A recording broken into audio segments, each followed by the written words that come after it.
তলায় বক্তৃতা করতে গেছে, আমার গাড়ির ইঞ্জিন ফেল, উঠছি বাসে, বাসটা দাঁড়াইলো, 1 নম্বর সেগেল দেখে ছেলে বলছে, বাবা আয় আয় আয়, তাড়াতাড়ি প্রস্তাব কর। বাপ বেটা ডাইরেক্ট ওয়ালের পাশে দাঁড়ায়, আল্লাহর কসম নিজের চোখে দেখা, 2 বাপ বেটার সেন টান দিয়ে মেশিন বের করে কন্ট্রাক্টরের দায়িত্ব নিল ওয়াল ভেজি দেওয়া। সেই যে প্রস্তাব করলো, না ঢিলে, না একটা কাগজ, না কুলুপ, কুইবে নেই, কিছুই নাই, পেন্টের চেন টান দেয় আর যায়। মনে মনে চিন্তা করে, আল্লাহ কত যে হোমবতীর ফোঁটা এর মধ্যে পড়লো প্যান্টের সাথে। এই হলো শিক্ষার আর একটা গুণে গুণ। ঘুমাইলেন নাকি? হ্যাঁ, ঘুমাইলেন? এখন চলেন যে কথাটা শুরু করছিলাম, সেটা হলো এই মা বোন এরা কালা, এরা কালা, খালি পাতলা কাপড় গায়ে দেয়, সার্টিফিকেট বড় বড় গাদা গাদা সার্টিফিকেট, সার্টিফিকেটের জোর, শিক্ষার ভাব, ডিগ্রির গরম, সবকিছু মিলে বেটির গায়ে পাতলা কাপড়। আরে সুবহান আল্লাহ, এটা কোন বিদ্যা শিখলো? বিদ্যা শিখে মানুষ মানুষ হওয়ার কথা, আর সেই মেয়ে এমন মানুষ হলো, কথা বলেন, এমন মানুষ হলে কথা আমি কি দিয়ে বুঝাই? সেটা হলো যাত্রাপুর হাটে, আমার বাড়ির পাশে যাত্রাপুর হাট, ওখানে গেছি আমি কোরবানির গরু কিনতে গিয়ে দেখি 3 ফকির এক জায়গায় ভিক্ষা করে, একটা ঠ্যাং নাই, মানে ল্যাংড়া ভ্যাংড়া, একটা উল্টেনি দিয়ে যায়, একটা ছেঁচড়া দিয়ে যায়, 3 কিসমের ঐক্য জোটের ফকির, 3 ফকির। তা যে ফকিরটা ওই থালাটা ঠেলা দেয়, সে কয়, বাবা আপনার ছেলে মেয়ের নামে কিছু দিয়া যান গো দান লহ। বিশ্বজন কয়, আল্লাহ নবীর নাম। 3 ফকিরে ভিক্ষা করে, ভালোই ভিক্ষা পায়। কায়দা করে ধরলাম, কিরে কি খবর? হুজুর দেখেন না শরীরের অবস্থা, কি করি খাই হুজুর? 3 জনে বুদ্ধি করি, এই কাম করি।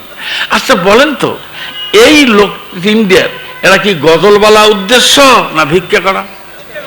আসতে করলেন, ভিক্ষা করা উদ্দেশ্য। এইবার চলেন, কয়টা শুনবেন? বেশি না। এরা বলে একটা, করে একটা। সাপের খেলা যে দেখায়, সে সাপ দেখায়, তাবিজ বিক্রি করে, উদ্দেশ্য কিন্তু সাপ দেখা না। কথা কি ঠিক? কি উদ্দেশ্য? তাবিজ বেচা উদ্দেশ্য। তাহলে ওপেন চ্যালেঞ্জ, ইন্টারমিডিয়েট লেভেলের একটা মাদ্রাসার সামনে শিক্ষিত মানুষের বিদ্যান সতীজন গুণধর ব্যক্তিত্ব, আজকে বাংলাদেশের সভ্য জাতির সামনে আমার ওপেন চ্যালেঞ্জ, যে মেয়ে 3টে বাচ্চা 4টে বাচ্চার মা হওয়ার পরেও ছোট্ট জামা গায়ে দিয়ে টাইট মতো কাপড় চোপড় পরে আদালাংটা অবস্থা রাস্তা দিয়ে হাঁটে, আল্লাহর কসম চ্যালেঞ্জ চ্যালেঞ্জ চ্যালেঞ্জ, এই মহিলা যদিও রাস্তা দিয়ে যায়, এর মূল লক্ষ্য হলো জাতির যুবকদেরকে দেখায়, জাতির যুবক আমার দিকে তাকাও, দেখ আমার বডির স্ট্রেংথ, আমার বডির দিকে তাকাও। তার মানে তার মনে মনে স্লোগান হলো, লাগ ভেলকি লাগ, এই জাতির যুবকের চোখে মুখে লাগ। এ কথা কি ঠিক? এইবার চলেন, বিচার দিবেন কোথায়? ওসি সাহেব যদি দরখাস্ত দেন, বিচার করবে? ইউনক যদি দরখাস্ত দেন, বিচার হবে? সাব জজ করে যদি বিচার দেন, হবে? চিফ জুডিশিয়াল বিচার করবে? জিনা কে করে, কার বিচার? ওই যে মাঝে মাঝে কই 7-এর চ্যাংড়া লিচু চুরি করছে 1 ব্যাগ, নামার সময় মালিক ধরছে, কিরে বেটা এটা কি করলি? নতুন গাছ, তুমি এতগুলো লিচু চুরি করলে? কথা কয় না, হাত ধরে বলছে চল, টানতে টানতে নিয়ে যায়। কিছু দূর গিয়ে বলছে, চাচা কোথায় নিয়ে যান? কে? তোর বাপের কাছে, বিচার করবো তোর। চাচা ভুল করলেন, আমার বিচার হবে না চাচা, বিচার হবে না। কেন বিচার হবে না? তোর বাপ বিচার করবে না? চাচা আমার সাথে আইসেন। মালিককে সাথে নিয়ে গাছের নিচে দেখো, চাচা আমি তো উঠছিলাম এই যে ব্যাগ নিয়ে, ওই যে মোর বাপ বস্তা নিয়ে বসে আছে, ওইটা আমার বাপ বস্তা নিয়ে উঠছে, ওই যে বসে আছে আগডালে। সেই বস্তাওয়ালা কি ব্যাগের বিচার করে? আসতে গেলেন করে? এই যুবক করে? জিনা জিনা জিনা, সিদ্ধান্তে ভুল হলো। সামনেতে মোড়া এগিয়েছি যত, পিছনে পড়েছি তত, সংখ্যাতে শুধু বাড়িয়ে চলেছি গরু ছাগলের মতো। কারা এরা? হিসাব করে দেখি সুবহানাল্লাহ, সিদিলের চ্যাংড়া মাথার নেলপা শুকিয়ে নাই। দেখতে দেখতে ছেলে একটা সরকারি চাকরি পেল, ভালো। সে ছেলের পেট পিঠের সাথে লাগে লাগে ভাব, বুকের মাপ মাত্র 34 ইঞ্চি।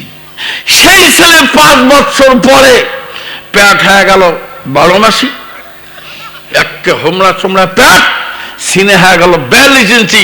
ঢাকায় বাড়ি, এখানে বাড়ি, ওখানে বাড়ি, নানান কিস্সা কাহিনী, হুলেস্তুল কারবার। বাপরে, এই চাকরির এত ফজিলত! এটা কি আল্লাহ জিবরাইল প্রতিদিনে টাকা দিয়ে দেয় নাকি? হ্যাঁ বলেন বলেন, দেয়? তাহলে নিশ্চয় সরকারি বেতনও খায়, আরো অন্যান্য বালা মুসিবতও খায়। কি নাম কন্ত দেখি? বলেন বলেন, কোনো ভয় নাই। শোনাচ্ছেন ভাইরা, কোনো ভয় নাই, ভয়ের কোনো কারণ নাই। অতএব এই অসভ্য মানুষগুলিকে সভ্য বানাইতে যা করা দরকার, এই অভদ্র মানুষগুলিকে ভদ্র মানুষে রূপান্তরিত করতে যা করা দরকার, পরিষ্কার হিসাবে অশান্ত বাংলাদেশকে শান্ত করার জন্য, অস্থির সমাজকে স্থির করার জন্য একমাত্র ভরসা এ জাতি পবিত্র কোরআনুল কারীমের শিক্ষা, এর দীক্ষা, এর অনুশাসন যদি সোনার বাংলায় চালু হয়, টেকনাফ থেকে তেঁতুলিয়া পর্যন্ত গোটা বাংলার ভূমিতে শান্তি, শান্তি আর শান্তির মহা বাতাস, সুবাতাস রীতিমতো বইতে থাকবে। মানুষ দরজা খুলে ঘুমাবে, চুরি হওয়ার সম্ভাবনা থাকবে না। মানুষ যদি কোরআনের অনুশাসন মেনে চলে। কথা বুঝে থাকলে বলেন ঠিক বলছি না বেটি? সোনার ভাইয়েরা, কিভাবে মানুষ মানুষ হবে? সংক্ষেপে বলি, খলিফাতুল মুসলিমিন হযরত ওমর রাদিয়াল্লাহু তাআলা আনহুর মাথার মধ্যে 32টা চুলের জট। কয়টা? সবাই বললেন না, কেউ বলছেন 24টা চুলের জট। একটা মানুষের মাথায় যদি 32টা চুলের জট থাকে, এটা মাথা না শকুনের বাসা? এ কোন ভদ্রলোকে শিক্ষিত মানুষ মাথায় যে শকুনের বাসা? এই লোকটা রাসূলকে মারবে, এমন প্রদেশ থেকে লোহা এনে তরবারি বানাইলো, বানায়া তরবারি ধার দিতেছে। স্ত্রী জিজ্ঞাসা করছে, স্বামী গো, এটা কি করবে? জানো না? বল না, এটা দিয়ে আমি মুহাম্মদের মাথা নামাবো। স্ত্রী বলল, ইস, এত ভালো মানুষ, সেই মানুষটা তুমি এই কাম করার সিদ্ধান্ত নিলে, এটা একটা কথা? চুপ করো তো, তুমি বুঝবে না। বউ চুপসে গেল, রাতে ঘুমাইছে, গভীর রাত স্বামীর হাত ধরে ঘাট ধরে বলছে, স্বামী গো, ও স্বামী, ও স্বামী, জাগ্রত হও। হযরত ওমর বলছে, কি ব্যাপার, ডাকলে কেন? এত ফাইন ঘুম আর তুমি আমাকে ডাকলে? কয় যে, স্বামী গো, বিষয়টা বুঝতে পারলাম না।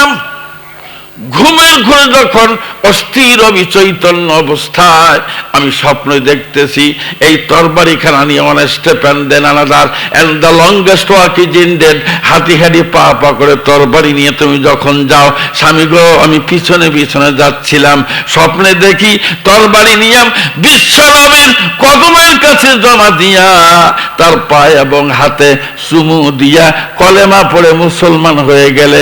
স্বামী গো, খালি মুসলমান হওয়ার দৃশ্য দেখি নাই, আমি স্বপ্ন যোগে দেখলাম রাসূলের দরবারে বসে বসে তুমি কোরআনুল কারীমের তেলাওয়াত করতেছো। দরকার সুবহানাল্লাহ। বেদাদার হেফজে কোরআন গোসেদার যায় শাদি নিস্তে দুনিয়া হুসেদার।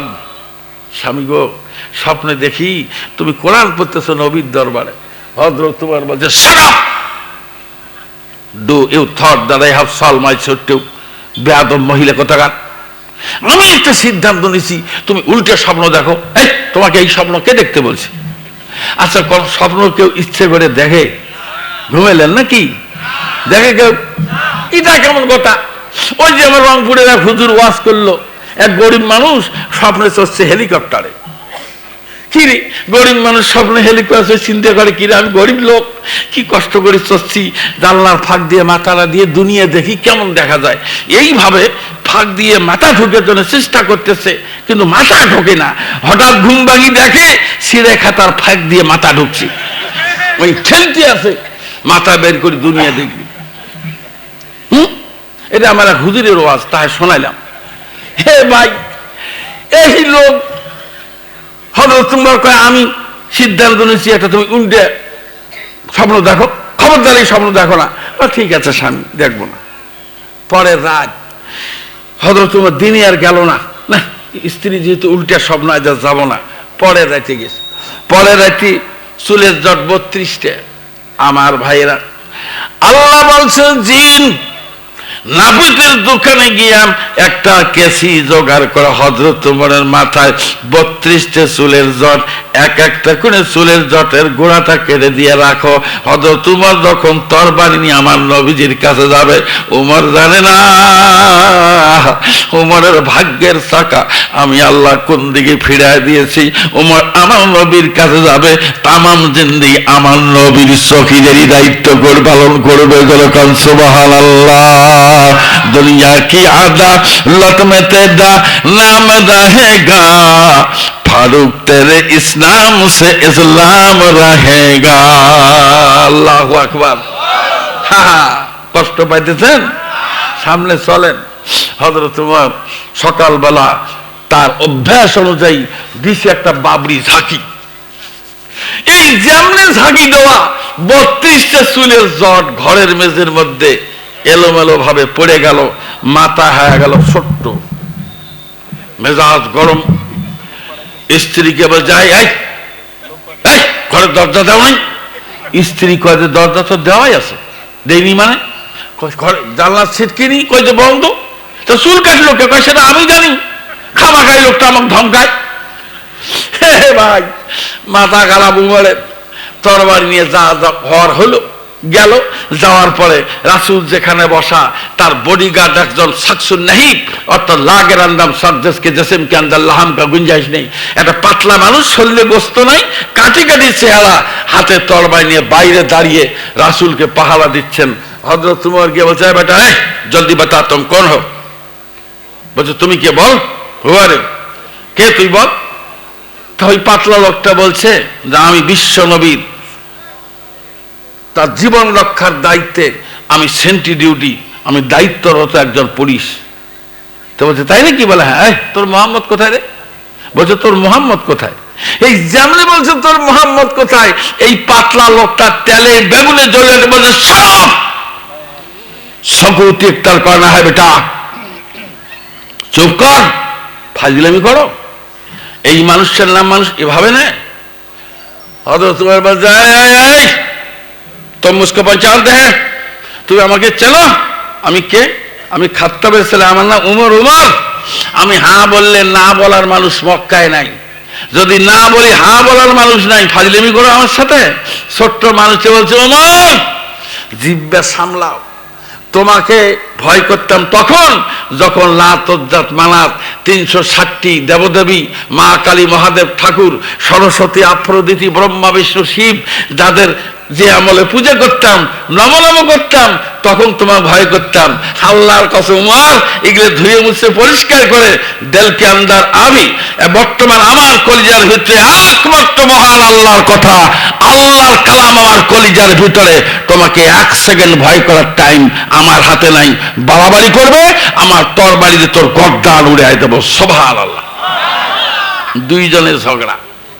রাসূল শুনে বলে সাহাবী এই কার সাথে ঝগড়া করো? কই ইয়া রাসূলুল্লাহ, লাল চোখওয়ালা একটা মানুষ, কণ্ঠ খুব বজ্র, হাতে খোলা তরবারি, আপনার নাম বেয়াদবের মতো উচ্চারণ করে, সেই লোকটা আপনার দেখা করতে চায়। রাসূল বললেন ডিস্টার্ব করো না, ওকে আসতে দাও। আমার ভাইরা, আল্লাহর নবীর সাহাবী হযরত উমর হাঁটি হাঁটি পা পা করে যখন যান, তরবারি হাতে নিয়ে কাঁদতে কাঁদতে যতই কাছে যান, হযরত ওমর বলেন আমি নবীজির চেহারার দিকে প্রথম যখন তাকালাম আমার কলিজা কেমন যেন কম্পন তৈরি গেল। আহারে, নিশ্চয়ই মানুষটা কোনো সাধারণ মানুষ হতে পারে না। যতই সামনের দিকে যাই আরো কলিজা কাঁপেন। এক পাঁচটা তরবারি পায়ের কাছে জমা দিয়া আরজ করলাম, নবী গো, আমি একটা রিয়েলি গিলটি মানুষ, আমি প্রকৃত প্রস্তাবে একজন দোষী মানুষ। তরবারি তোলেন, আমার গর্দান নামায় দেন, আমি আপনাকে হত্যা করার জন্য এসেছিলাম। এত বড় অন্যায় কাজ যে মানুষ করে, এই মানুষ বেঁচে থাকার কোনো অধিকার সংরক্ষণ করে না, আপনি মাথা নামিয়ে দেন। রাসূল মাথায় হাত দিয়ে বললেন, ওমর চিন্তা করো না, কলেমা পড়ে মুসলমান হও, কথা দিলে ওমর তোমার হাত ধরে হাঁটতে হাঁটতে একই সঙ্গে আল্লাহর জান্নাতে যাব। যেরকম সুবহানাল্লাহ। কষ্ট পাইতেছেন? শেষ পর্যায়ে চলে আসছি, খালি টাচ অ্যান্ড পাস, বাস, ভালো কথা। এইবার লক্ষ্য করেন, হযরত উমর মুসলমান হলেন, আলহামদুলিল্লাহ। অনেক কথা এগুলো থাক। মুসলমান হওয়ার পর রাসূল বললেন, উমর লেখাপড়া জানো? ইয়া রাসূলুল্লাহ, আমি তো শিক্ষিত লোক, আমি শিক্ষিত মানুষ। আবার খেয়াল করে দেই, হযরত উমর শিক্ষিত মানুষ, কিন্তু মানুষ হত্যা করতে গেল। এমন শিক্ষা ছিল তার কলিজায়, এমন শিক্ষা ছিল তার অন্তরে, যে শিক্ষা থাকার পরেও মানুষ হত্যা করতে যাওয়া যায়, সেই শিক্ষা থাকার পরেও সুদ খাওয়া যায়, ঘুষ খাওয়া যায়, মানুষের তাজা কলিজা পর্যন্ত ছিঁড়ে নেওয়া যায়, সেই শিক্ষা উমরেরও ছিল। ওই শিক্ষা দিয়ে জাতির কোনো কল্যাণ হয় নাই। ওই শিক্ষা মানুষকে হত্যা করা শিখায়, অন্যায় করা শিখায়। কি আর বলবো, জঘন্যতম কাজে অংশগ্রহণ করতে শিখায়। আল্লাহ নবী বললেন, উমর যে শিক্ষা গ্রহণ করে তুমি আমাকে মারতে আসছো, তুমি বলো তো এই শিক্ষা দিয়ে জাতির কোনো মঙ্গল হবে? নবী গো, তা মন্তব্য নাই, তবে আমি বুঝি যে আমি শিক্ষিত লোক, আপনাকে হত্যা করতে আসছি। আল্লাহ নবী বললেন, উমর তাহলে একটু কথা শোনো। সেটা হলো, আমার একটা ইউনিভার্সিটি আছে, ইউনিভার্সিটির নাম হলো দারুল আরকাম। ওই ইউনিভার্সিটির চ্যান্সেলর মহান আল্লাহ, ওই ইউনিভার্সিটির ভাইস চ্যান্সেলর আমি মুহাম্মদ রাসূলুল্লাহ। ওমর আসো, ওই সাবজেক্টে অ্যাডমিশন করে দেই। এমন একটা সাবজেক্ট, যে সাবজেক্টে একের ভিতরে সব। সুবহানাল্লাহ, বাড়ির যা কবেন, একের ভিতরে সব। আবার বলেন, একের ভিতরে সব। কি চান আপনি, কি চান? সব একের ভিতরেই আছে। হযরত ওমর বলেন, এই বিদ্যা যখন শিখতে গেলাম, যতই শিখি ততই দুর্বল হই, হতে হতে লম্বা করি না। শেষ পর্যন্ত হযরত ওমর ছোট্ট একটা রাষ্ট্রের প্রধান, মানে প্রেসিডেন্ট হলেন। সে রাষ্ট্রটা কি ছোট? কতটুকু ছোট কন্ত দেখি? হ্যাঁ, খালি কয় বিশাল বড়? জি না জনাব, বিশাল বড় বলতে কি অর্ধেক পৃথিবীর প্রেসিডেন্ট। সুবহানাল্লাহ। বাংলাদেশের মতো এসি ছোট, অর্ধেক পৃথিবীর প্রেসিডেন্ট। এটা কি বাড়ির বগলের আলাপ? এই মানুষ, আহারে আহারে, কি শুনবেন? রাতের বেলা 10টার দিকে বাসায় ফিরছি, ফির বিবিকে বলছি, বিবি কোনো খাবার টাবার নাই। বিবি বলছে, স্বামী গো, আল্লাহর কসম, খালি এক গ্লাস পানি খাওয়াইয়া তো 3 জন, এক গ্লাস পানি ভাগ করে খাওয়া লাগবে। হযরত ওমর তার ভাগের পানিটুকু খেলেন, কিচ্ছু নাই, খালি কেবলই শুয়েছি। কথা বলতেন, কেবলই শুয়েছি। এই অবস্থায় এক লোক দরজার মধ্যে আসি, টক টক শব্দ। হযরত ওমর বললেন, কে? ওই লোকটা বললেন, কে মানে? এই মিয়া, টাকা দেই না আপনার, আপনি বেতন নেন না, জনগণের সেবা বাদ দিয়ে রাত 10টা বাজে আপনি ঘরে ঢুকছেন, পাইছেনটা কি? দরজা খোলেন। হযরত ওমর কাঁদতে কাঁদতে দরজা খুলে, ভাইজান সারাদিন পরিশ্রম করছি, ভাবলাম যে একটু রেস্ট নিয়ে আবার জনগণের খেদমতে বের হব। তা বের হন, আপনি আমাকে একটা কথা দেন। যে কি কথা? যে কথা দিবেন, আমি একটা বিচার চাবো আপনার কাছে, এই বিচারটা আপনি করবেন কিনা। এ ভাই শুনতেছেন? বাপরে বাপ, কয় কি? কেন ভাই, আমি বিচার করি না? কেন বিচার করেন ঠিক, কিন্তু এই বিচার করবেন কিনা এটা ওয়াদা দেন। হযরত ওমর বলে, yes, I am a man of my word. আমার সিদ্ধান্ত আমি অটলতা রেখে বলছি, অভিযোগ করো, বিচার করব। বলছে আমিরুল মুমিনিন, আমি গরিব মানুষ, আমি নিতান্ত করে I am so much poorest person in my own area, আমার এলাকা আমি নিতান্ত গরিব। আমিরুল মুমিনিন, কাজের সন্ধানে গেছি বাইরে, এমন সময় আপনার ছেলে আমার বাড়িতে গিয়ে আমার মেয়ের ইজ্জতের হানি করেছে। আমি বাসায় সেই খবর শুনে বিচারের জন্য এলাম। আমিরুল মুমিনিন, আল্লাহর কসম, এই বিচার যদি আপনি না করেন, আপনার বিরুদ্ধে ফৌজদারি দণ্ডবিধির মামলা আল্লাহর আদালতে করব। রাত 10টার সংবাদে আপনাকে জানিয়ে দিলাম। অবাক কাণ্ড। হযরত ওমর বলে, কে আছিস? সাথে সাথে পাইক, পেয়াদা, বলগান্দার, police, BGB, Ansar, army, land force, air force, জি জাহাপনা আদেশ করুন। কি করতে হবে? বলছে অন্য কিছু না, আমার ছেলে কোথায়? গ্রেফতার করো, পিঠ মোড়া দিয়ে বেঁধে রাখো, আগামীকাল সকাল 9টা তার বিচার হবে। এ ভাই, ছোট বিষয় এটা? নিজের ছেলের বিচার করা কি ছোট বিষয়? কোটি টাকা খরচ হলো, নিজের ছেলের গায়ে টোকা লাগিয়ে দেয় না বাপ। কি করছে করছে, ছেলে আগে বাসায় নেই। ঠিক না ব্যাটিক করলাম? লম্বা নয়। বাস সকালে ওটা চাবুক নিচে, এতগুলো বিদেশি চামড়ার চাবুক। স্ত্রী বলছে, স্বামী গো, আল্লাহর দোহাই দিয়ে বলি, আমার কলিজার টুকরো সন্তান অসাবধানতা বশত শয়তানের প্ররোচনায় পড়ে যদি অন্যায় করে থাকে, স্বামী গো, এই বিদেশি চামড়া দিয়ে নির্মিত চাবুক, একটা চাবুকের আঘাত আমার কলিজার টুকরো সন্তানের গায়ে যদি লাগে, পলাশ করি চামড়া ফেড়ে যাবে, ফিনকি দিয়ে রক্ত দৌড়াবে, আমার কলিজা চৌচির হয়ে যাবে। বিদেশেতে যদি কারো সন্তান মারা যায়, পশু পক্ষী জানার আগে জানে তাহার মায়। স্বামী গো, আল্লাহর দোহাই লাগে, চাবুক গুলো আপনি নিয়ে যাবেন না। হযরত ওমর বলছেন, বিবিরে শান্ত থাকুন, অন্যায় যদি তোমার ছেলে করে থাকে, আমি আল কোরআনের একজন সৈনিক, অর্ধেক পৃথিবীর শাসনকর্তা, আমি কোশ্চেনকালেও তোমার ছেলেকে ক্ষমা করব না। এই চাবুকেই তার জন্য ফয়সালাকারী হবে। যেরকম সুবহানাল্লাহ।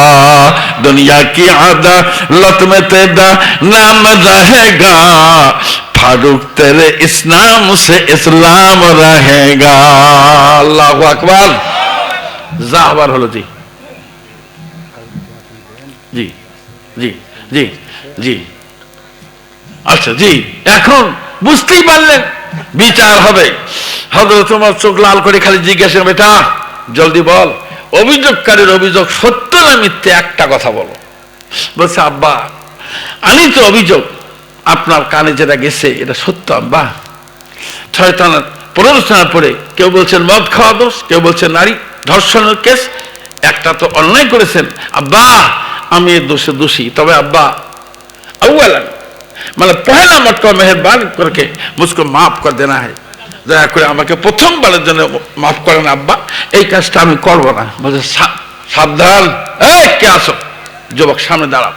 এক যুবক দাঁড়ালে বলো, শোন, মাথার তালু থেকে পায়ের তলা পর্যন্ত সমস্ত শক্তি ডান হাতে নিয়ে আয়, চাবুক নাও, শক্তি যতটুকু কুলায় পিটাও আমার ছেলেকে, এক একটা করে চাবুক মারো। সোনার ভাইরা, এই বিচার করেছিলেন যে মানুষটি কখন এমন দামি মানুষে রূপান্তরিত হলেন, কোন জিনিসের ছোঁয়ায়? আমার দিকে তাকান, এই রায়গঞ্জে অগণিত কিতাব পাওয়া যায় যার নাম পবিত্র কোরআনুল কারীম। জীবন বদলে দিল, পাল্টে দিল সমাজ ব্যবস্থা। মানুষ চলে এলো অশান্ত সমাজে, পেল শান্তি, অস্থির সমাজ পেল একটা স্থির ব্যবস্থা, যেটা মাধ্যমে তার নাম হলো না, হলো না। বলেন বলেন বলেন বলেন। জি, কি ভাবেন? ভাবেনটা কি? এখনো কি আগের মতো আছেন? এখনো কি চোখ কান খোলে না? এখনো কি ঘুম ভাঙে না? দেশে কি ঘটতেছে, কারা অন্যায় করতেছে, ওরাই চিটার, ওরাই বাটপার, ওরাই শিক্ষিত, ওরাই বর্ষার মালিক। জাতি, ধর্ম, বর্ণ, সর্বস্তরের মানুষের কলিজা টেনে টেনে ছিঁড়ে আজকে তারা তাদের সম্পদ বিদেশে পাচার করে তারা দেশের মধ্যে সভ্যভদ্র মানুষ সেজে বসে আছে। সোনার ভাইরা, এই মানুষগুলিকে ভালো করতে হলে, সমাজকে ভালো করতে হলে আমি আপনাদের কাছে বলতে পারি, চ্যালেঞ্জ দিতে পারি, অন্য কিচ্ছু না, একটাই বুদ্ধি, সেটা হল আল কোরআন মানুষ জীবনে মেনে নেওয়া, এর শিক্ষা গ্রহণ করে তা বাস্তব জীবনে পালন করা। আমার কথা কি আপনারা বুঝতেছেন? কথা বলেন, বুঝতেছেন? বাস, এইবার চলেন।